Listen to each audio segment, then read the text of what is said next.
Hello everybody, I am Mr. Fudge Ryan, your Fudgety Ryan, and today we're going to be doing a tour of Tallycraft.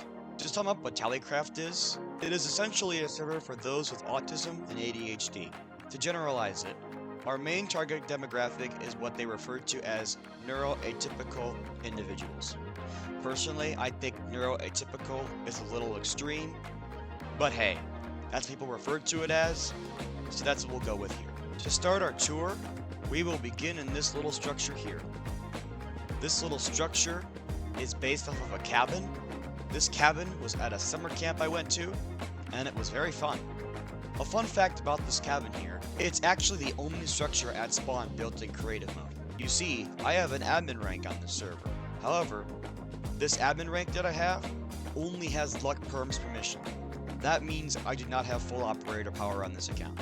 However, my alt account does.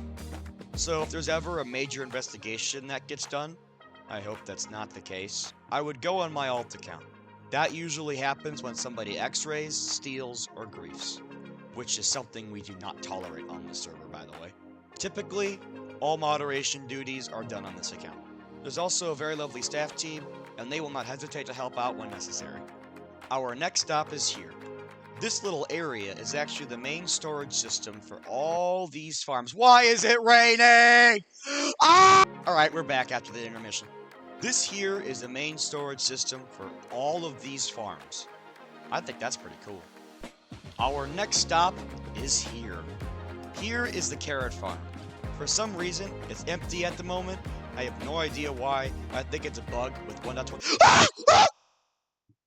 I think it's a bug with the new version of Minecraft. However, I will be fixing this farm, and it will be producing carrots again. Adjacent to this farm is a wool farm. The wool farm actually works unlike the carrot farm. Up there is a huge iron farm, and what appears to be a grave. I don't know how somebody died up there, but they died up there. Now our next stop, over here is a... That was a weird voice crack. This here is a tent, and this here is a villager breeder. This is the villager breeder I built. Here's Nikki Bombshell's villager breeder. Isn't it glorious? Oh, brother. Yep, it's something. It's something. Yeah, that's definitely something. Our next stop is the Dirt Clubhouse.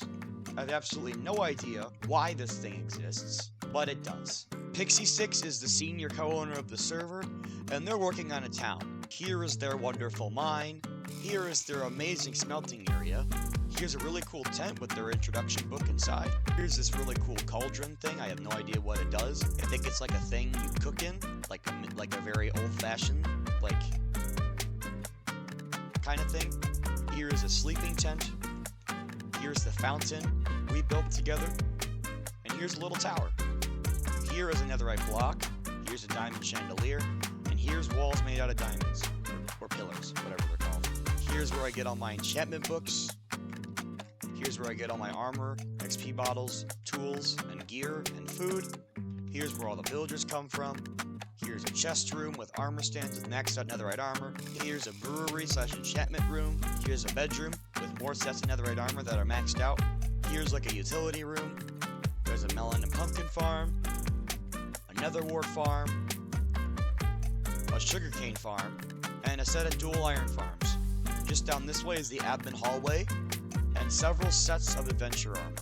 Here are the villagers where I get all my building resources from, and just down this way, I plan to have hallways that extend out to other corridors like this, where admins can have their bases. And to finish off the tour, we'll end it in this completely random room with diamond blocks on the ceiling. Don't ask why.